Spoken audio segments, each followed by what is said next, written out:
الحمد لله رب العالمين والعاقبة للمتقين والصلاة والسلام على سيد الأنبياء والمرسلين سيدنا ومولانا محمد وعلى آله الطيبين الطاهرين وأصحابه الهادين المهديين وأولياء أمته وعلماء ملته وسائر أمته أجمعين. أما بعد فأعوذ بالله من الشيطان الرجيم. بسم الله الرحمن الرحيم. كلا نمد هؤلاء وهؤلاء من عطاء ربك وما كان عطاء ربك محظورا. صدق الله العظيم. إن الله وملائكته يصلون على النبي يا أيها الذين آمنوا صلوا عليه وسلموا تسليما. وآواز بلند الصلاة والسلام عليك يا سيدي يا رسول الله وعلى آلك وأصحابك يا سيدي يا حبیب اللہ. سارے بھائیوں مجھے آپ کی تھکاوٹ کا احساس ہے، میں زیادہ وقت گفتگو نہیں کروں گا. سارے بھائی الصلاۃ والسلام علیک یا سیدی یا امام القبلتین وعلی آلک واصحابک یا سیدی یا جد الحسن والحسین. واجب الاحترام معزز و محتشم سامعین حضرات،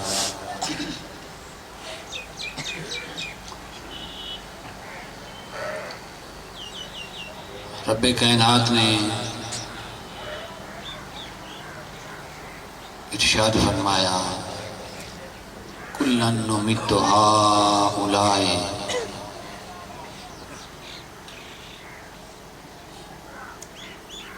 کہ ہم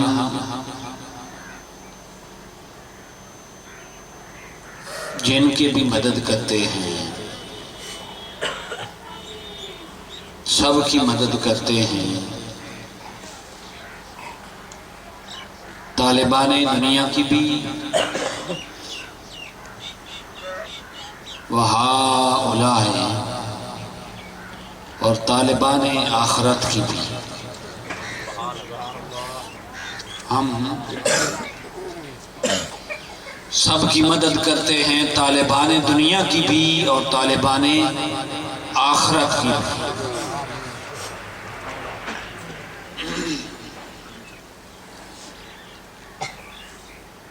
جو زندہ ہے ہماری عطا سے زندہ ہے، جو سلامت ہے ہماری توفیق سے سلامت ہے.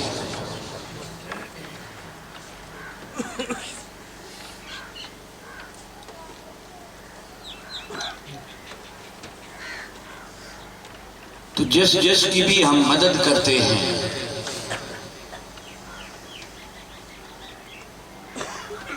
طالبان دنیا میں سے اور طالبان آخرت میں سے،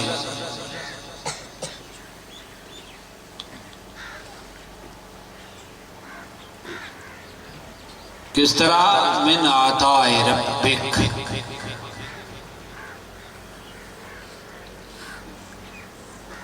ذرا اس لفظ کا ترجمہ شروع کرنے سے پہلے میں ایک بات عرض کر دوں کہ اس آیہ کریمہ میں رب کائنات نے بیان توحید فرمایا ہے.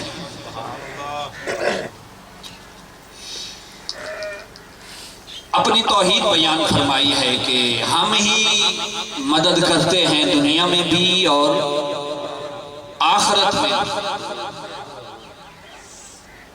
کیوں؟ کہ وہ رب العالمین ہے، سب کا پالنہار ہے، سب کو عطا کرنے والا ہے. تو خالق ہے، ظاہر ہے وہی مخلوق کو عطا کرنے والا ہے. اور صیغہ متکلم ہے نمد.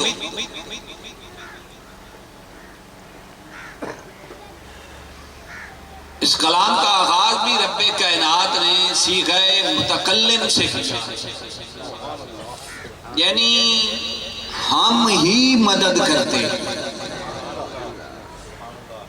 ہمارے سوا اور کوئی نہیں مدد کرتا، ہم ہی مدد کرتے ہیں۔ طالبان دنیا کی بھی اللہ فرماتا ہے اور طالبان آخرت کی بھی توحید بیان کرتے ہیں۔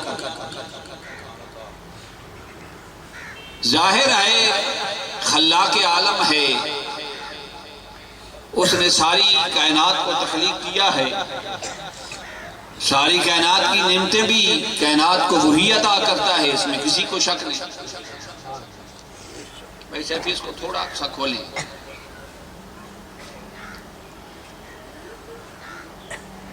تو چونکہ ساری کائنات کا خالق وہی ہے، مالک وہی ہے، رازق وہی ہے، ظاہر ہے عطا کرنے والا بھی وہی ہے، یہاں تک توحید بیان کی۔ اب یہاں سے آگے اچانک کلام کو پلٹا دیا، بدلا، کلام کا رخ پیٹرن بدلا اور کہہ دیا من عطاء ربک، کہ حبیب یہ جتنی بھی عطائیں ہیں نا، جتنی بھی نعمتیں ہیں، جتنے کائنات پر ہمارے اکرام ہیں، جتنے کائنات پر ہمارے احسانات ہیں، جتنے کائنات پر ہمارے انعامات ہیں، جو کچھ ہم کائنات کو عطا کرتے ہیں، عطا ہم کرتے ہیں، مگر کس نسبت سے؟ من عطاء ربک، وہ تیرے رب کی عطا ہے۔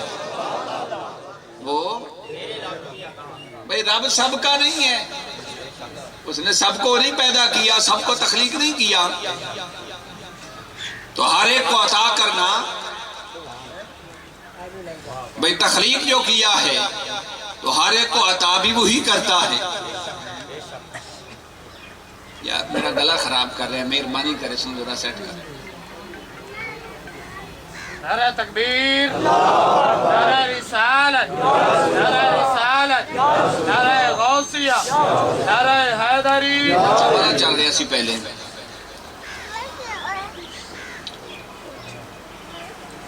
بیان توحید کے بعد فرمایا من عطاء ربک، آپ کے رب کی عطا۔ مولا تو رب العالمین ہے، یہ سارے تیرے بندے ہیں۔ اچھا ایک مسئلہ اور سن لیں، بات کھل کر سمجھ آ جائے گی۔ صرف انسان بندے نہیں، صرف انسان اللہ کے بندے نہیں۔ فرمایا ان کل من فی السماوات والارض الا آتِ الرحمن عبدا، کہ فرمایا زمین اور آسمان اور اس کے درمیان جتنی بھی مخلوقات ہیں، کائنات کا ذرہ ذرہ، شجر حجر، جن و انس، کائنات ملائکہ، حور و غلمان جنت، جنت دوزخ، جو کچھ کائنات میں تخلیق فرمایا ہے، جس نے اس کی بارگاہ میں ان مخلوقات میں سے پیش ہونا ہے، کیسے؟ آتِ الرحمن عبدا، عبد کی حیثیت، ایک عبد کی حیثیت سے ساری چیزیں اللہ کی بارگاہ میں پیش ہوں گی۔ ساری چیزیں اپنے تئیں رب کی بندگی کرتی ہیں، چرند پرند اپنی زبان میں، حیوانات اپنی زبان میں، حجر شجر اپنی زبان میں، جن و انس اپنی زبان میں، ملائکہ اپنی زبان میں، حور و غلمان جنت اپنی زبان میں، پانی کی آبشاریں اپنی زبان میں، ہوائیں فضائیں اپنی زبان میں، خرج کائنات ارضی و سماوی میں جو کچھ بھی ہے، وہ بولی ہمیں سمجھ نہیں آتی، مگر خلاق عالم نے جتنی چیزیں بھی تخلیق فرمائی ہیں وہ اپنی اپنی زبان میں اپنے رب کی بندگی کرتی تھی۔ ان کل من فی السماوات والارض الا آتِ الرحمن عبدا، سمندر اور دریاؤں کی دہیانی میں اس کی بندگی، پرندوں کے چہچہانے میں اس کی بندگی، ہواؤں اور فضاؤں کے چلانے میں اس کی بندگی، سورج کے نکلنے میں اس کی بندگی، غروب ہونے میں اس کی بندگی، لیل و نہار کے سلسلہ میں اس کی بندگی، شجر و حجر کے سلسلہ میں اس کی بندگی، زمین و آسمان میں ہر ذرہ ذرہ اس کی بندگی کرتا ہے۔ ہم اپنی زبان میں کرتے ہیں، دیگر مخلوقات اپنی زبان میں کرتی ہیں، تو جب ساری کائنات اس کی بندگی کرتی ہے، اس کی مخلوق ہے، تو ظاہر ہے وہ رب ہے نا ساری کائنات کا، وہ کائنات کا رب ہے نا، پر فرماتا ہے انج نہیں جی میں تساں سمجھے، رب تو ہوں مگر ایسے نہیں جیسے تم نے سمجھا، میں عطا تو کرتا ہوں مگر کیسے عطا کرتا، من عطا ربک، یہ حبیب آپ کے رب کی عطا ہے۔ اللہ یہ فرما سکتا تھا من عطا ربہم، کہ کائنات کو جو کچھ عطا کرتا ہوں یہ ان کے رب کی عطا ہے، بھئی ان کا رب نہیں ہے باقی ساری کائنات کا، تو چاہیے تو یہ تھا کہ اللہ فرماتا کہ ان کے رب کی عطا ہے جنہیں عطا کرتا ہے، نہیں فرمایا عطا انہیں کرتا ہوں پر بھول نہ جائیں عطا تیرے وسیلے سے کرتا ہوں، جب عطا کرتا ہوں تو تیرا کہلا کر عطا کرتا ہوں، من عطا ربک، تیرا رب ہونے کی حیثیت سے۔ بھائی انسانوں میں سے کچھ وسیلہ کے قائل ہوئے، کچھ نہ ہوئے، کچھ کہتے ہیں ضرورت ہے وسیلے کی، کچھ کہتے ہیں نہیں ضرورت ہے، پر سچی سچی یہ بتائیں کہ جو وسیلے کا خالق ہے، اس کائنات میں وسائل پیدا کرنے والا ہے مختلف، اسے بھی وسیلے کی کوئی محتاجی ہو سکتی ہے؟ بھئی وہ تو خود وسیلے کا خالق ہے، اسے کیسے وسیلے کا احتیاج ہو سکتا ہے؟ فرمایا نادانو، بے شک میں وسیلہ کا خالق ہوں، مجھے وسیلہ کا کوئی احتیاج نہیں، کوئی محتاجی نہیں، پر بے نیاز ہو کر اگر میں وسیلے سے عطا کرتا ہوں، محمد کو وسیلہ بناتا ہوں، پھر تمہیں عطا کرتا ہوں، تو تم تو اسفل مخلوق ہو، تم کون ہوتے ہو وسیلہ کا انکار کرنے والے؟ تمہیں تو لمحہ با لمحہ اس وسیلہ کی ضرورت ہے، میں وسیلہ کا خالق ہو کر وسیلے کے بغیر بات نہیں کرتا۔ گل سمجھا دینا ہے کہتے بھائی وہ وسیلے کا محتاج نہیں، جو وسیلے کا محتاج نہیں وہ کائنات سے رابطہ کرنے کے لیے 1,24,000 وسیلے بناتا ہے۔ کتنے پیغمبران اسلام ہوئے، پیغمبر ہوئے اس دنیا میں؟ انبیاء کرام کتنے ہوئے؟ کم و بیش 1,00,000۔ گل سمجھو نا، سورہ ہی سننی ہے نوٹے، سورہ ہی سنی ہی نہیں نا۔ کتنے انبیاء کرام ہوئے؟ 1,24,000۔ ان انبیاء کرام کے سوا کوئی انسان یہ دعویٰ نہیں کر سکتا کہ رب کائنات نے مجھ سے ڈائریکٹ کلام کیا، مجھ سے ڈائریکٹ کلام کیا، نہیں کرتا۔ جب کائنات کو پیغام دینا چاہے تو جس امت کو پیغام دینا چاہے اس امت کے نبی سے خطاب کرتا ہے۔ یہ تو قرآن ہے نا، جس امت کو پیغام دینا چاہے، جس امت سے رب کائنات خطاب کرنا چاہے اس امت کے نبی سے خطاب کرتا ہے، اور پھر اس نبی کے وسیلے اور ذریعے سے امت کا اپنا پیغام پہنچاتا ہے۔ وہ جو وسیلے کا محتاج نہیں، وہ تم سے بات کرنا چاہے تو 1,24,000 وسیلے بنائے، اور 14ویں صدی میں کوئی مولوی کھڑا ہو کر کہہ دے کہ مجھے وسیلے کی ضرورت نہیں، اس کی عقل ماری گئی ہے۔ اللہ کہے کہ میں بندوں سے کلام کرنا چاہوں تو نبی کو درمیان میں وسیلہ بناتا ہوں ہر امت میں، اور امت ہی کہے کہ نبی کے وسیلے کی ضرورت نہیں، میرا خدا سے ڈائریکٹ رابطہ ہے، وہ دیوانہ ہے، پاگل ہے، فاتر العقل ہے۔ بھئی اگر رب تو اسے وسیلے کے بغیر کلام نہیں کرتا تو تو رب سے کیسے وسیلے کے بغیر مل سکتا ہے؟ فرمایا من عطا ربک، یہ جو کچھ عطا کرتا ہوں ابھی وہ آپ کے